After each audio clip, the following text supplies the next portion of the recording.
Do you long to know your destiny? Does your passion align with your purpose? Do you want the Word of God active and alive in your life? Join Susan as she inspires, empowers, and brings truth to people from all walks of life, causing them to break through and arise into their destiny.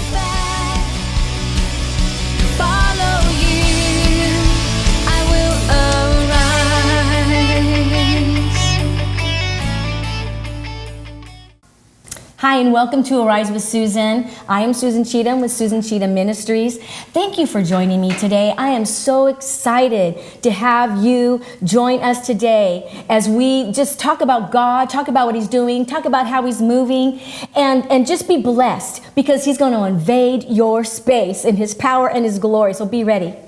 Now, today we are going to talk about a very serious problem. But it's one that's not too big for our God. He's an amazing God. The subject is human trafficking. You know, trafficking is the recruitment, transportation, transfer, harboring, or receipt of a person for the purpose of exploiting that person through slavery, forced labor, sexual servitude, debt bondage, organ removal. Oh, come on. It's just horrible. Human trafficking is the third fastest growing criminal activity. The first one is drugs. You know, usually traffickers transport their victims by force. They threaten them. They threaten them with blackmail. They threaten with murdering their family members. They deceive them. These threats involve deportation as well. Stealing from them. You know, there are 21 to 30 million people in slavery today, and that may have increased even, because this is an older, I looked for a more current survey, and I didn't find it. This is at least a year old. Usually the victims are trafficked by, they're tricked by traffickers and into working for them. They usually lure them. They usually lure the vulnerable. I'm telling you, they're watching. And they have a sense, it's demonic, that they're vulnerable, that you're vulnerable. And they prey on you. And they promise you good pay. All right? But human trafficking occurs worldwide. Now listen to me. It mainly occurs in the third world countries like Cambodia, Africa, and Thailand. However, it also is in wealthy countries such as Australia. And it's right here in the United States. Virtually no country is free from trafficking. It happens worldwide. There are two main forms of trafficking: forced labor and sexual exploitation. Trafficking is a crime against a person where the victim has no say, no choice where they're going. Shoot, they don't even know most of the time where they are. In short, they are slaves to their owners. Human trafficking. Now, listen to this. This is a quote. I can't remember who it was, but it's not my quote, but I'm telling you, it made me think. Listen to this. Human trafficking. It ought to concern everyone because it is a debasement of our common humanity. It ought to concern every community because it tears at our social fabric. It ought to concern every business because it distorts the markets. Mm-hmm. It ought to concern every nation because it endangers public health and fuels violence and organized crime. I'm talking about the injustice, the outrage of human trafficking, which must be called by its true name: modern slavery. Now, here's the good part. God is raising up an army. He's raising up an army of those who have been called by Him to get in there and fight for the victims. I want to introduce you to Andrea. She is the CEO and Executive Director of Extreme Love Ministries. She's an apostolic leader who believes in the power of love to transform cities, nations, and individuals. Andrea's heart for the lost and exploited have led her into some of the darkest places of the world, serving in nations such as Cambodia, Thailand, Vietnam, and Iraq. Over the years, Andrea has developed a variety of community, business, and advocacy models to support and protect victims of human trafficking, abuse, and other forms of exploitation. She's an international advocate and a speaker for issues of justice, and she's very passionate about connecting persons to their part in ending human slavery and in providing real change models with lasting impact. We welcome you again today, Andrea. Thank you so much. I'm so excited about today. I tell you, I had to, like we were talking about earlier, I had to repent of all that I have learned about human trafficking. Wow. So let's get with it. First of all, I do want you to tell us about your ministry, Extreme Love Ministries. Yeah, so Extreme Love Ministries is a nonprofit. It's locally based in Maricopa, Arizona, but we have international work that we do all over the world. As you said, Cambodia, Thailand, we're moving into Vietnam and Iraq, but specifically focused on ending issues of injustice and primarily looking at trafficking and anti-trafficking, working in areas of prevention, rescue, and aftercare. So we believe more than anything that it is a dark, dark issue and that love is the only thing that can bring true and real transformation. Yeah, I'm a believer in that. I'm a believer in that. So tell us what type of projects you're implementing in the nations and how they are contributing to ending the problem of human trafficking. Yeah, well, as you shared, Susan, human trafficking is a great big issue. It's a great big mountain that we're battling. It affects every person, every socioeconomic status, every city, and absolutely every nation. So it's not something that we can just come in and bring a quick change. It is a long-term effort, and we are ongoing working in these cities and in these nations. We've primarily planted ourselves in areas of poverty, which are areas that are extremely vulnerable for issues of human trafficking. We have slum and street communities that, because of the lack of education, because of the poverty, are being targeted on a regular basis. That there's traffickers that are coming in offering money, whether that's for women, that they're being tricked, they're being coerced across borders, men even, children, some as young as babies, that are actually being sold for a price. And so we plant ourselves in those areas of darkness and primarily building relationship. Through those relationships, we're able to hear about cases of exploitation, and then we have a whole team. We have an amazing, you talked about that army, we have an amazing army that God's given us to be able to work with police and government, social workers, to execute rescues, and then to place those persons in safe care thereafter. And it's a process. It's a process of healing. It's a process of counseling. Some of them need medical care. We have victims that have heart issues and other abnormalities that actually need medical attention. And so it is a process. But we target in areas of prevention, so working in those areas of poverty. Sometimes there's areas of education that we can help to implement. Other times we can be watchdogs in the community. We can train up locals in community what to look for when a trafficker comes in and tries to trick them, when they try to offer them things that seem too good to be true. We actually teach them, we train them in what to look for. And you know, I watched some, because in preparing for this, I was watching some videos, and I mean, I got an education. I literally got an education. I know what now to look for. I know now what to look for. I had no clue. But now I have a greater understanding, and now I can know how to pray.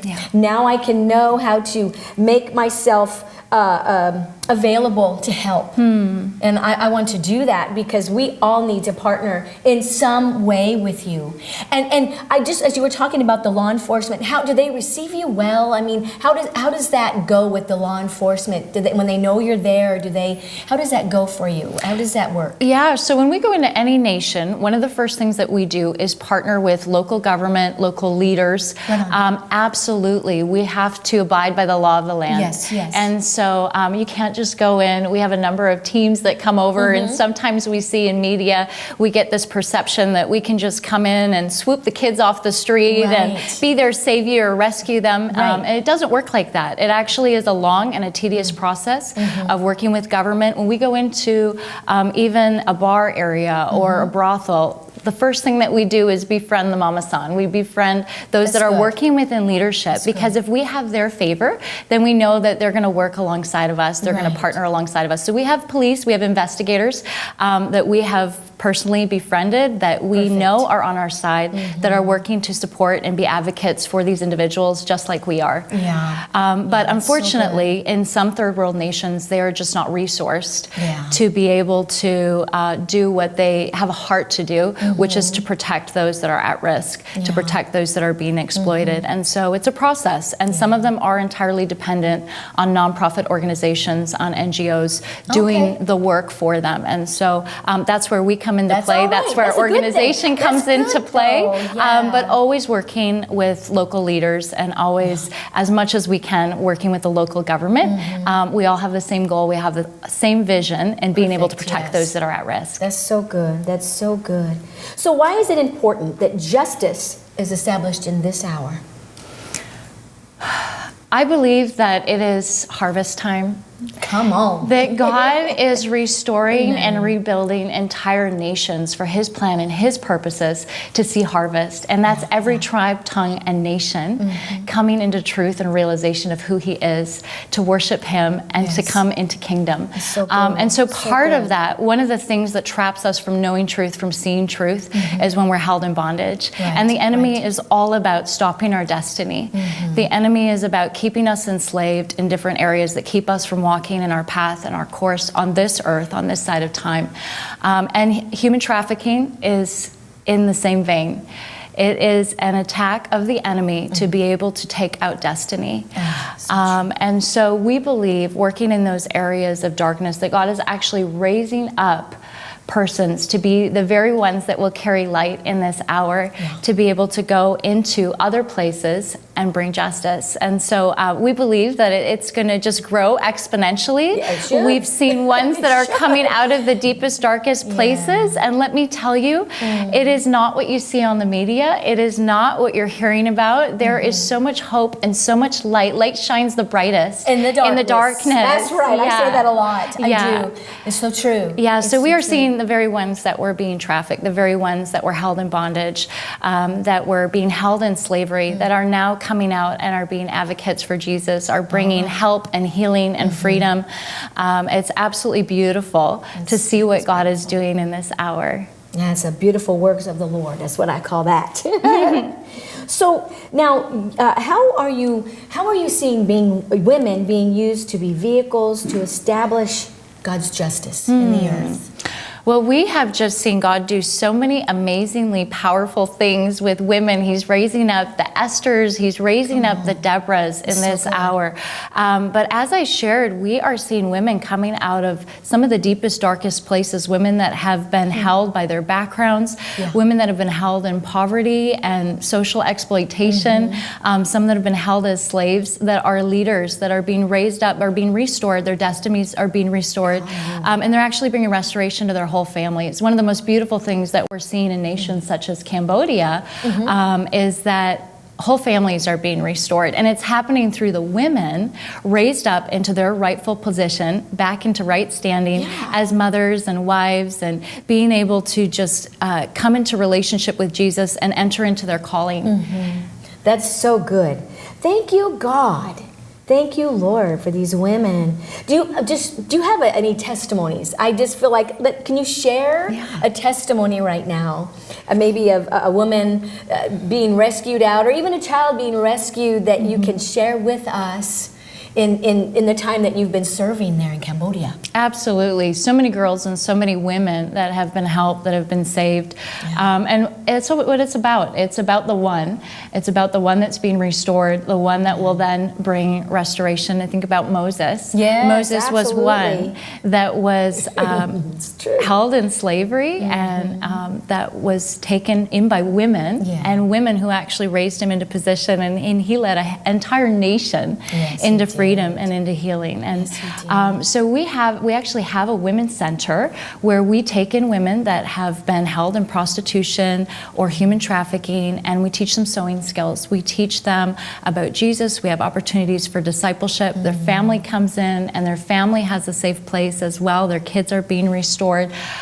One particular testimony is a lady who her husband was trafficked for labor, was taken across borders. So it happens to men as well. Sometimes we think it's just a female issue, but it happens to men as well. And so she was actually left in poverty, was living in the slum, was homeless at the time, trying to take care of 3 kids, and knowing that her husband most likely was trafficked, was brought across borders, and was given an opportunity which seemed too good to be true. And sure enough, she was left alone and abandoned. And so she actually ended up going into prostitution, was coerced to do so, but went into a form of slavery herself to support those kids.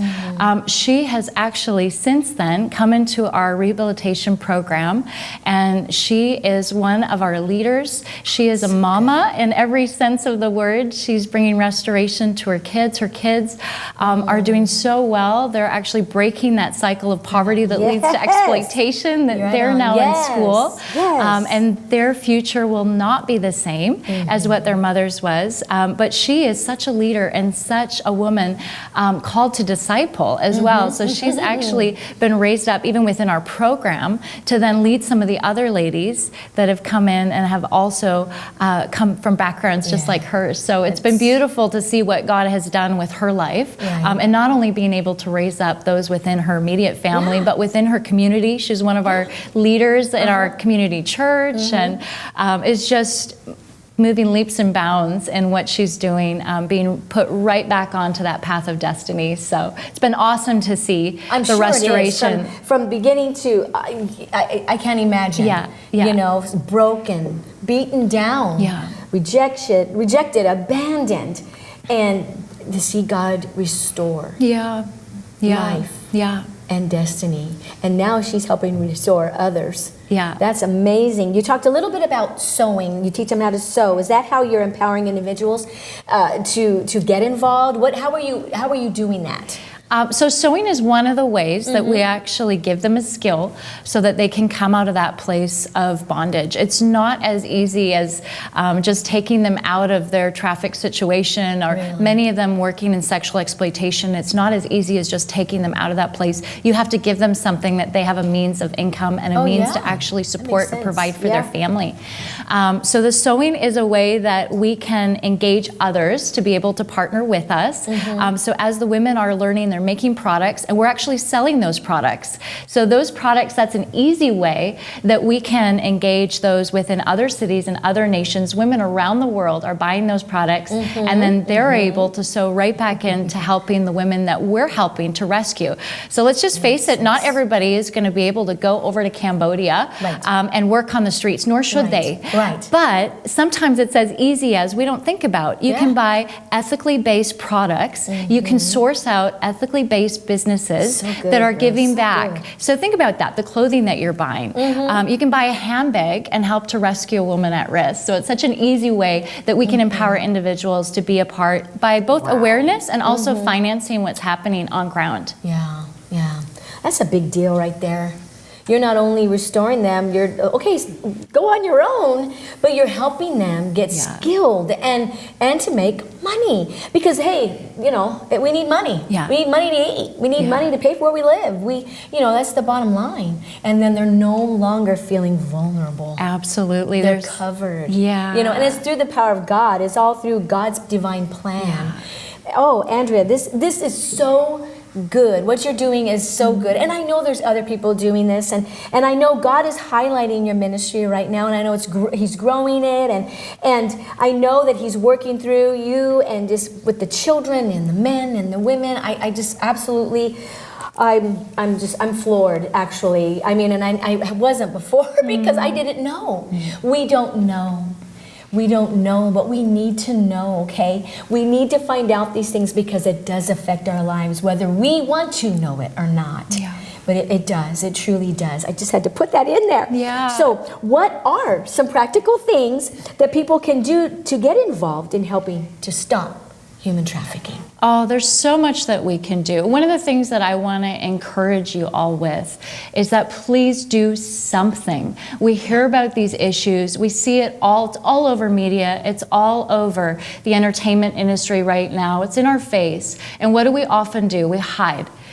We put our head under the covers and we pretend like it doesn't exist. And the enemy, that is his plan, to keep you in fear, to keep you held in intimidation, to keep you looking at the bigness of the problem so that you do nothing. But the reality is we are God's plan. You are God's plan to stop human trafficking. God doesn't have a plan B. It's you and it's I and it's all of those that are walking in our identity as sons. And so it is necessary that we in this hour receive a revelation of our call, our purpose in this earth to actually be the ones to bring the change. You are called to be somebody that will bring change to these issues of injustice that we hear about. And so I want to encourage you. Sometimes we think that what can we do? What, Andrea, I'm not going to go to Cambodia. I'm not going to go to Iraq. What can I do right in my city, right in my state? What can I do in my nation? And there's so many things. You can pray. Please pray. Big deal. It's a big deal. You can go. You can come on an outreach. You can connect with those that are on ground in different areas. Some of you, I believe, are getting missions calls right now as you're hearing about the issues. You're being called across borders. I want to encourage you to go. I want to encourage you to actually take those steps, take those leaps of faith and go on a mission trip. Go across borders. Research what you can do right in your own area. Did you know that your area, your mountain of influence is a mission field? And so you might be working in education, you might be working on the business mountain, you might be working in government. There is a mission mantle on you to be able to bring kingdom wherever you go. And there are issues of injustice in all of these different areas. You can go. You can be a part in being a voice and joining your voice with ours. We actually have many projects that people can partner with us to bring awareness and raise funds right in their community. So you might be thinking, what can I do? How can I be a part of what's happening? I might not be able to join a local event that's happening in Arizona or that we're facilitating. But there's so many ways that you can connect your neighborhood. We had one lady actually that just got a real justice call and she said, you know what, I'm going to connect my neighbors to the cause. And so instead of having neighborhood dinners, they had a block party where she just purposed herself to actually have these justice communities. She had a heart to connect her neighbors to the cause and actually had little awareness events right in her neighborhood. So you guys, there's so many things that you can do in your workplace or right in your community, right where your feet are planted now. It's not about what's happening in the future, but start where you're planted right now. You can finance. We are always needing money to implement the vision, the plans of the Lord. You do. And so sow seeds into places that stir your heart. Sow seeds into your area, into your community, into a nation that's on your heart. Sow seeds, and let that be part of your worship, that you actually just release those seeds into nations in this hour. It's so important that we partner our finance with what God is doing and bringing in the harvest and actually bringing forth justice in the earth. You can be a justice giver through your finance. You might not be able to actually touch those nations, but you are touching them when you sow seeds into those nations. True. You're touching them with your finance. It is so true. It's so true. But yeah, there's so much that we can do, Susan. I think it's very important that people realize that we have to do something. And when everybody does their part, when everybody does their piece, eventually we're just chipping away at that mountain and the whole mountain comes down. But it takes everybody doing their part. And on every mountain of influence, we need to do our part. It truly does. Until like I said, until I prepared for this show, I had no idea. And it's affected me, like even when I had a show, I had a city official on my show and brought in awareness. And so I love doing this because it's opened my realm up. And I'm going outside my walls. And now, just to share, but that affected me. I went and now I pray once a month or every other month with the city council. Amazing. I get to pray before city council council meeting. Yes. And so that, I wouldn't have known I could do that if I did not connect and be an influence in my community. Beautiful. So, I mean, and this is just a big deal. So, I'm so excited because you have an event coming up. It's called Race for Freedom. Now, you take as much time as you need to explain to us what it is, how people can get involved, what it's all about. Yeah, Go ahead, so girl. Race for Freedom is one of those tools that God gave us to connect the community into being a part. And so we believe that every single person has a part in this issue. It's not just something that I fight way over in Cambodia or a team fights in other nations in the world, but it's something that we can, even locally, right here in Arizona, do something about. And so we're hosting a fun run, a 5K and a half marathon race. Oh man. So it's an interactive fundraising and awareness event. And hey, don't be intimidated. If you're not athletic and you've never ran before, you can walk or you can hike the event as well. Oh yeah. So it is something that people of all ages can be a part in. And we're doing it locally. We're hosting in Arizona here. It's right in a beautiful trail, desert area that people can be a part of the community. They can network. We've got fun for the whole family after the event. We've got games and prizes. We've got so many incredible raffle prizes, gift certificates galore, but we've got food. We'll be picnicking. Everybody Who doesn't love food? food? We've actually got one of the best barbecue chefs in the city. We've got kids activities, so we're going to have a jump house and face painting. It's going to be fun for the whole family. So even if you're not going to attend the race, come on out and be a part. Estrella Mountain Regional Park, March 30th. You can find information on extremelove.com to be a part of that. But also, if you are not in the Arizona area and you can't make it out for that, you can attend virtually. And so virtually attending means you can walk from your home on your treadmill. You can walk in your neighborhood. That's so cool. You can actually like set that. up your own run or your own walk, however far and wherever you want that to happen. And we are having such an incredible response with that virtual piece. I love it. Well, But yeah, such an exciting way that we can partner together, that we can be unified in our agreement to help stop the issue of human trafficking. I believe we can and we will in our lifetime. It happens when everybody does their part. But imagine this, everybody joining across borders, across genders, across generations, that we're all partnering for the same cause. And I know that there's going to be a shift. I know that there's going to be a shift both in an ending to human trafficking and bringing in awareness, both locally and abroad. But we're going to bring shift to the land. We're going to bring shift. We're going to bring freedom to individuals even that are walking. We're going to bring awareness and new creative ideas. We've been praying over the event that people from both secular and non-secular arenas are going to join hands, link arms in this hour. We've invited certain government officials to be present, to be a part, different businesses, churches, and we're all going to stand in agreement, linked arms, linked hearts, for the cause. Absolutely. That's so good.